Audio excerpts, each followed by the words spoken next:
She didn't even flinch when I said her name. I just walked in from work, set my keys down like I always did, and opened the drawer where we kept the old phones, the batteries, the dead remotes we always meant to throw out. I don't know what made me look. A kind of humming under my skin. Maybe a warning I couldn't name yet. Her phone was still warm. It was face down, like it knew it had something to hide. When I turned it over, the lock screen lit up. No password. She used to say she had nothing to hide. I didn't hesitate. I didn't know what I was looking for until I found it. A thread of messages, buried under a fake name. Jen from Pilates. Cute. Except Jen was talking about how last night still tasted like your skin. Jen was asking if he had showered yet, or if she'd still smell like you when he came home. I stared at the screen for a long time. Not reading, just letting the letters pulse behind my eyes. The room didn't move. Neither did I. My body had gone into something that wasn't shock. It was colder than that. Smaller. Anna, I said. She was in the kitchen. I heard the soft clink of a spoon against ceramic. Stirring tea, probably. She always made tea when she couldn't sleep. When she was anxious. I walked toward the sound. When she looked up, she smiled. It was automatic. Rehearsed. Then she saw my face. Her smile dropped like a broken string. Her body stiffened, but she didn't speak. Didn't move. Her eyes went straight to the phone in my hand. Is this true? I asked. Her hand twitched near the mug, but she didn't reach for it. She didn't even try to lie. She just sat down. The silence stretched out between us like a pulled muscle. Yes, she said finally. Her voice was small, honest in a way that felt cruel. Who? She shook her head once, and that was the first real movement, like something had broken open inside her. Does it matter? It did. Of course it did. But I didn't ask again. Instead, I sat down across from her. Not because I wanted to, because my legs didn't feel like they could hold me anymore. She started crying. Not the loud, dramatic kind. The kind you try to hold in.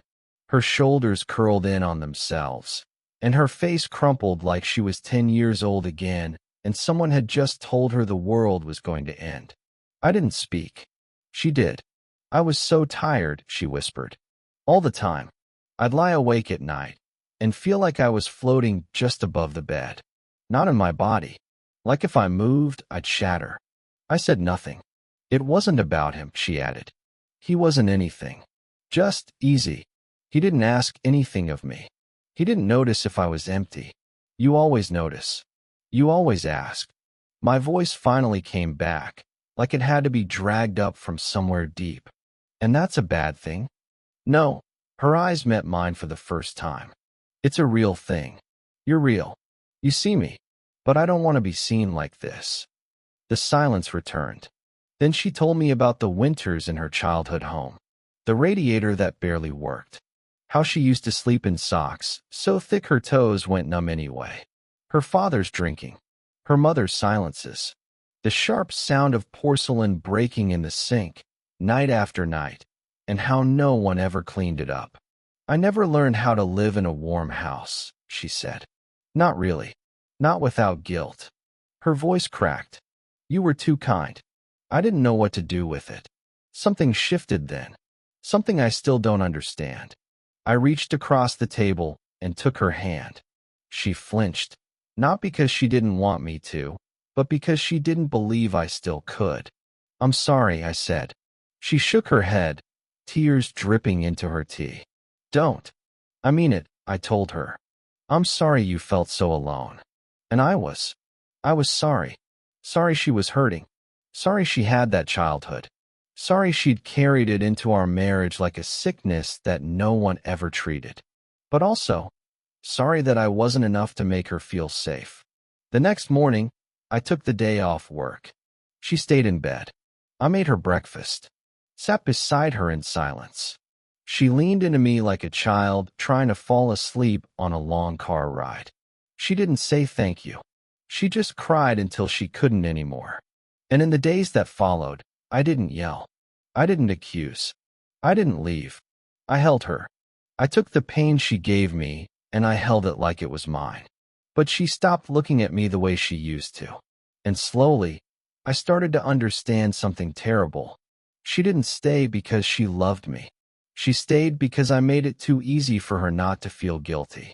And I stayed because I wanted to believe that apology meant love. 3 weeks passed. We told no one. That was her idea. She said it was better that way. Cleaner. It's already done, she said. Why ruin everything else? Everything else. Like our friends. Our routines. The cautious normalcy we slid back into. The conversations about groceries and water filters and rent. I caught myself studying her sometimes. The way she moved around the kitchen. The way she brushed her teeth in short, sharp strokes like she was scrubbing something off. I was trying to find a crack. Not to punish her. Just to see where I fit now. One night, I watched her sleep. She'd always said I snored, but lately she'd started sleeping first. Deeper. Her body heavy against the mattress. I wondered if guilt had exhausted her, or if she was just relieved not to be pretending anymore. The house was still warm, but I'd never felt colder in it. She kissed me once in those 3 weeks. Not a goodbye kiss. Not a lover's kiss. It was while I was doing dishes. She came up behind me, placed her lips against the back of my neck, and stood there like she needed the contact. I closed my eyes, felt the heat of her, and waited for more. She pulled away before I could turn around. That was the moment I knew something had shifted. Not just in us, in her. She didn't want me back. She wanted something from me. Something I hadn't named yet. On a Saturday morning, I opened the coat closet to look for my old boots. Hers weren't there. I hadn't noticed before, but she hadn't worn them in weeks. Then I looked at the shelf where we kept her gloves. Empty. Her red scarf. Gone. I opened the drawers in the hallway. Her things were still there, mostly, but not all.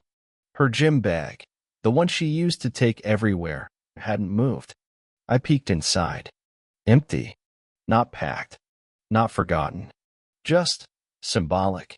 That night, I asked her, quietly, as we lay side by side, "Are you seeing him again?" She didn't answer. Not no. Not yes. She turned over and faced the wall. That was an answer. I didn't push it. What was I going to say? You said it was over? She'd also said it didn't matter. That it wasn't about him. But something told me it still was. Maybe not in the way I thought. Maybe in a way I couldn't understand yet. The next morning, I followed her. I know how that sounds. But I needed to know. I told her I had errands. She said she was going to the co-op for oat milk. She left at 10:23. I waited 3 minutes, then got in my car and drove. She didn't go to the co-op. She parked on a quiet side street, 2 blocks from a row of renovated lofts. New money. The kind of places with white walls and glass balconies. She got out. Didn't check her mirror. Didn't look over her shoulder. I watched her walk to the building, punch in a code at the door. It opened. She slipped inside. I sat there for 20 minutes. Then I drove away. I didn't ask her that night where she'd been. I just let her tell me some half-story about running into an old coworker at the co-op. I nodded. I kissed her forehead. The part of me that used to ache for her honesty had gone quiet. The next day, I went back. This time I didn't stay in the car. I waited until I saw a tenant leave, then caught the door before it closed. The elevator was small. Metallic. It smelled like lemon cleaner and loneliness. I didn't know what I was going to do. Just knock? Ask to meet him? See it with my own eyes? I never got the chance. The door to apartment 4B opened before I got there. She stepped out. She saw me instantly. She didn't scream. She didn't speak. Her face didn't contort into fear or guilt. She just blinked, like she'd expected this sooner or later. We stood there, 10 feet apart, like strangers in the middle of a crime scene. "What is this?" I asked. She looked past me, down the hallway, at nothing. "I told you," she said, her voice flat. "It wasn't about him." "Then what is it about?" She crossed her arms. Her scarf, that same red one, was tied tight around her neck. I bought it for her in Montreal. It's about me, she said. This is mine. What is yours? She didn't answer, just brushed past me and walked toward the elevator. I stood in front of the apartment door, still open. Inside, I saw a couch. Neutral, modern, a stack of books, a glass on the counter, a faint smell of lemon and something softer, her perfume. Then a man's voice from within. Anna. I left. I didn't look back. That night, she came home late. Said nothing. I didn't ask. She didn't lie. We moved around each other like people who had survived something, but not the same thing. Not even close. She started wearing her scarf inside the house. I started sleeping on the couch. She didn't ask why. I think she preferred it that way. That was the week I realized something I hadn't wanted to admit before. She didn't need me to forgive her. She needed me to keep pretending I already had. I started writing things down. Little things. What time she left. What she wore. Which coat. Which shoes. How long she was gone. Who she said she saw. I didn't do it out of paranoia. I wasn't trying to trap her. I did it because I couldn't trust my memory anymore. When someone lies to you and cries in the same breath, your mind starts breaking the moment in two. I kept remembering her tears, not her words. I remembered her childhood stories. The bruises behind her tone. The frostbitten winters. The sound of ceramic shattering. It was like she'd planted a story inside me that bloomed every time I thought of leaving. It made me feel like leaving her would be the second betrayal. The first had already come from someone else. Still, I watched her. And the more I watched, the more I noticed something I hadn't before. She was lighter now. Not happier. Just freer. She played music while she cleaned. Something she hadn't done in years. She started cooking again, only on her terms, elaborate meals, beautiful and impractical. She'd pour wine and hum to herself like no one else lived in the house. When she walked into her room, she didn't flinch anymore. I was still there. But I was background now. An apology in human form. One night, I came home early. I didn't tell her. I used to text out of courtesy. Now I wanted to see what the house looked like when she thought I wouldn't be in it. She was in the dining room. On a call. She didn't hear me come in. Her voice was low, playful. A kind of tone she hadn't used with me in a long time. I don't know. He made pasta again last night. I just pushed it around the plate. It's getting hard to keep it up. A pause. Then laughter. Soft, feminine, sincere. Because he keeps trying. That's the worst part. He still thinks I'm broken. He still thinks he can fix it. Another pause. No. I'm not sleeping with him. Something in my chest folded inward. I stepped back into the hallway. Loud enough that the door clicked shut. She turned, startled. Oh, you're home early. I smiled. Yeah. Traffic was light. She ended the call too quickly. Didn't say goodbye. Just hit the button and turned toward me with that same half-smile she'd been using for weeks. Like a waiter trying to hide the fact that they dropped your plate on the way out of the kitchen. How was your day? She asked. I told her it was fine. We made dinner. We watched something on Netflix neither of us could remember the next day. And that night, after she fell asleep, I took her phone, not to read her messages. I didn't care anymore about the who or the how. I just wanted to know if she had saved me under a different name. She hadn't. I was still just Eli. But him, he was Sparrow. That's when I knew. She had no intention of stopping. She just wanted me to believe she had. The next morning, I looked at myself in the bathroom mirror. Really looked. I hadn't shaved in 4 days. My skin was dull, drawn tight at the corners of my mouth. I looked like someone still waiting to be told what came next. I called out of work. Told them I had a stomach thing. Then I drove. Not to the loft. To her mother's. I don't know why. I hadn't spoken to her in years. Not since the wedding, really. Anna always said her mother was fragile, but I remembered her differently, quiet. Yes, but not weak, not stupid. She answered the door in slippers, surprised, but not unkind. I asked if we could talk. She poured me tea, sat across from me at a table cluttered with crossword books and pill bottles and a single framed photo of Anna as a child, standing in snow up to her waist. I don't want to stir things up, I said. I just need to ask you something. She nodded, waiting. When she was little, I began. Was it really that bad? Her face didn't change. She just set her cup down gently, as if afraid of making noise. She told me about the radiator, I said. The dishes. Your husband. That she didn't know how to live in a warm house. Her eyes finally met mine. I never broke a single dish, she said quietly. The radiator was loud, but it worked fine. I didn't drink. He did, but I left before she ever saw it. I blinked. She was 7, she added. We left in the middle of the night. I rented a place with heat. I worked 2 jobs. It wasn't perfect, but she didn't grow up in ruins, Eli. She grew up scared of becoming me. Something inside me cracked open then. A slow, nauseous realization. Anna hadn't used her past to explain what happened. She used it to rewrite it. I left her mother's house in silence. I drove for hours. Not to anywhere in particular. Just away from her.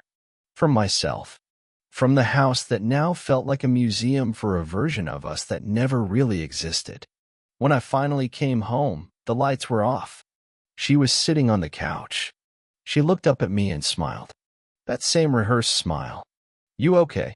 She asked. You look tired. I nodded, then sat beside her. And just like that, we kept going. Because I wasn't ready to let go of the lie either. Because knowing she lied didn't erase the part of me that still wanted her to love me. And because now I understood the most brutal truth of all. She wasn't with me out of regret.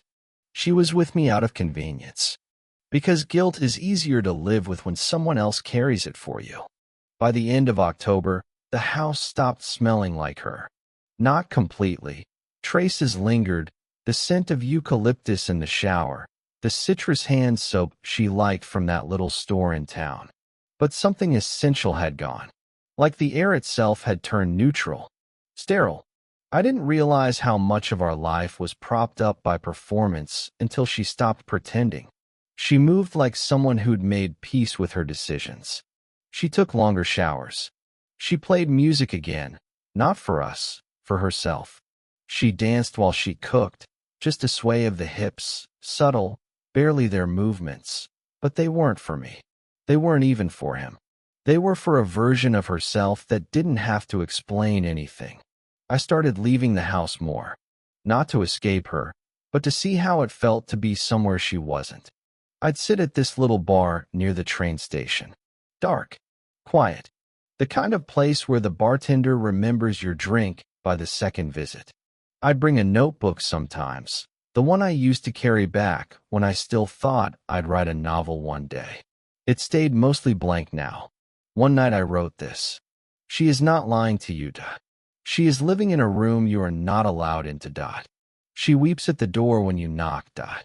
But she never turns the key. That was the moment I knew I was done trying to get inside.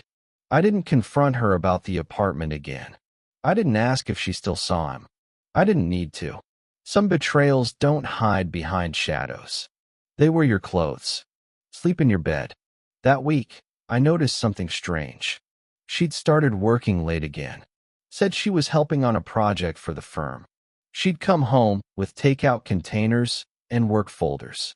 She'd change into sweatpants before I could smell her. But once, just once, I found a receipt in the trash.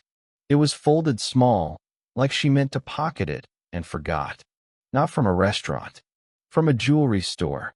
A single item, 14K gold locket. Custom engraving inside. My stomach dropped. Not because of what it was, but because she hadn't bought jewelry since the year we got married. She used to say it felt excessive. Unnecessary. I'm not that kind of woman, she'd said. Apparently, she was now. I took the receipt and tucked it into my wallet. Did I plan to use it? I don't know. Proof didn't matter anymore. But I needed to carry something real, something undeniable, something that wasn't just her sadness. That Friday, I heard her on the phone again. I wasn't eavesdropping. She was in the bathroom. The door wasn't fully shut. I heard her say, "I gave him everything but blame. That's what he wanted. Someone to hurt for him." And the reply, a man's voice, distant, tinny through the speaker, said, "That's not love. That's leverage." Then she laughed. Not a mean laugh. Not even cruel. Just clear. And in that moment, I understood what I'd become. Not a husband. Not a victim. A vessel. She needed someone to absorb the weight of what she'd done. And I, stupid, grieving, soft, had opened my arms and taken it all. That night, I asked her if she wanted to go away for a weekend. Somewhere quiet. Just the two of us. She looked at me like I'd asked her to dig up a body. "I can't," she said. "Too much going on right now." I nodded. Didn't argue. Didn't ask what. But later that night, after she fell asleep, I checked her drawer. The locket was there, still in its box. I opened it.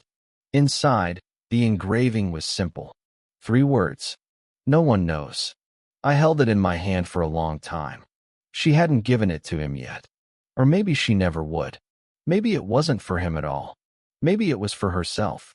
A secret she could carry close to her chest. Not to remember, but to remind. The next morning, I put the locket back. Exactly where I found it. Not because I was afraid she'd notice, but because I wanted her to know I'd seen it. I wanted her to know I knew. And I wanted her to see that even then, even after all of it, I still hadn't left. Because that's what made her feel worse than anything else. That's what kept her trapped in the house with me. Not guilt, but my mercy. It was November when she gave it to me. The box was small, unwrapped, no note, just sitting on the edge of the bed like a question she didn't want to say out loud. I came home from work. She was in the kitchen, stirring soup, I think. Something earthy, lentils and thyme. She was humming to herself, a song I didn't recognize. Her back was to me. "I got you something," she said without turning around. It wasn't my birthday, not an anniversary, not even an apology. I stared at the box like it might open itself. When I finally lifted the lid, I froze. The locket. That same one. Same engraving inside. No one knows. I stood there holding it for what felt like hours. She walked into the room, wiping her hands on a dish towel. "Do you like it?" she asked, like this was a scene from a life we never actually had. Her voice was light, measured, but her eyes, they didn't quite meet mine. "Who was this for?" I asked. She blinked, then smiled, soft and practiced. "You." We both knew she was lying, but she needed me to believe it, or at least pretend to. I held the locket up between us. "You wanted to give this to him, didn't you?" Something flickered across her face. Not guilt, not shock. Recognition. The look someone gives when they realize you've been paying attention longer than they thought. "You went through my things," she said. I did. Silence stretched between us, taut and thin. She folded the towel in her hands, slowly, precisely, like her body needed something to do. "I thought about it," she said at last. "Giving it to him. But I didn't." "Why?" She didn't answer right away. Then, "Because you still loved me." And he didn't. I almost laughed. Not because it was funny, but because it was true. I set the locket on the dresser and walked past her. "You should have let me go," I said. She followed me into the hallway. Barefoot. The floor creaked under her step. "I never asked you to stay," she whispered. But she had. Not with words. With everything else. With her tears. Her silences. Her stories. The way she curled into me at night like a child seeking shelter in a storm she'd created. "You didn't have to," I said. "You made guilt feel like love." Her face twisted then. Not in pain. In something uglier. A kind of disbelief. As if I'd ruined the story she'd been telling herself. "You're not blameless," she snapped. "You act like you never hurt me. Like I cheated because I'm broken. But maybe I cheated because you made me feel like I was drowning in your goodness. I turned to face her. She didn't flinch. I asked you for forgiveness, I said. Slow, deliberate. I meant it. And you used that to unburden yourself. She laughed once, sharp and joyless. I used it to survive. She stepped closer. You think I stayed for comfort. I stayed because I thought maybe I could rebuild something with someone who didn't see me as a villain. But you've turned this into a performance. Your mercy. Your silence. It's not love, Eli. It's control. I didn't speak. Because I knew what she was doing. She needed me to be the bad guy. Because she couldn't stand what she'd done if I wasn't. I walked past her again, this time to the front door. Where are you going? I looked at her one last time. Somewhere that doesn't smell like forgiveness. I left the house without a bag. Without a destination. Just the clothes on my back and a silence that felt heavier than anything I'd ever carried. I stayed at a friend's place that night. The guest room smelled like laundry detergent and dust. It was perfect. I didn't sleep. I stared at the ceiling and realized something that should have broken me but didn't. She didn't want me to stay. But she needed me to never leave. Because if I left, there would be no witness to her remorse. No one to reflect her regret back to her in a form she could understand. I was her mirror, and she was breaking it. When I returned the next morning, the house was quiet. She was gone. Not just for the day. Gone. Half the closet empty. Keys left on the counter. No note. No warning. But the locket was still there. Not in the box. On the nightstand. My name etched inside. New. Added to the other words. No one knows. Eli. I held it in my palm for a long time. Then I closed the clasp. And I didn't cry. Because this wasn't heartbreak. This was the end of a long con, disguised as a marriage. She didn't come back. Not that day. Not the next. Not ever. There was no dramatic ending. No final text. No late-night knock. Just absence. A week after she left, I stood in the kitchen making tea and realized I hadn't spoken aloud in 2 days. The silence was so complete it felt like a presence. It pressed into my ribs when I breathed. It followed me from room to room like the memory of someone who never fully lived there. I didn't tell anyone. Not at first. What would I say? That my wife cheated, cried, confessed, and I apologized? That I held her every night after she shattered our life, only to watch her walk away without a goodbye? It was too absurd to say aloud. So I didn't. Instead, I cleaned. I started with the bedroom, folded what was left of her clothes and packed them into a single box, took her hairbrush off the dresser, unplugged her diffuser, scrubbed the drawer handles until the metal shone, then the bathroom. Her products still lined the shelf, exfoliants, tiny serums with foreign names, perfume I hadn't smelled on her in months. I threw it all out, one bottle at a time, like shedding a second skin. The locket stayed in the nightstand drawer. I never opened it again, not because I was afraid of what it said, but because I already knew what it didn't. It didn't carry love. It carried her escape plan, her rewritten story, her private proof that she'd tried. I stopped wearing my ring after the 3rd week, not because I no longer felt married, but because I no longer needed to prove anything to myself. I'd loved her. I tried, and she had used that to bleed herself clean. Sometimes I still think about the apartment. Not the man. Not Sparrow. He was a symptom. But the room. The one with the couch and the books and the air she could finally breathe in. She built it so she could be someone else there. Not a wife. Not a victim. Not a child of cold winters and shattered plates. She built it so she didn't have to be forgiven. I don't know what her life looks like now. I haven't tried to find out. People ask sometimes. Friends. Family. My mother pretends not to know anything, but I see it in her eyes when she visits, the pity. The quiet questions she doesn't ask. She thinks I'm healing. Maybe I am. But not the way she hopes. I didn't get better after Anna left. I just got real. The truth is, I miss her the most in summer. When the windows are open and the house is full of air and music leaks from someone's porch down the street. She hated summer, said the heat made her skin feel wrong, that the brightness of it exposed things people would rather keep hidden. I used to think she was being poetic. Now I know she just couldn't survive in warmth. Not for long. She needed winters, blankets, closed doors. And me, I gave her all of that.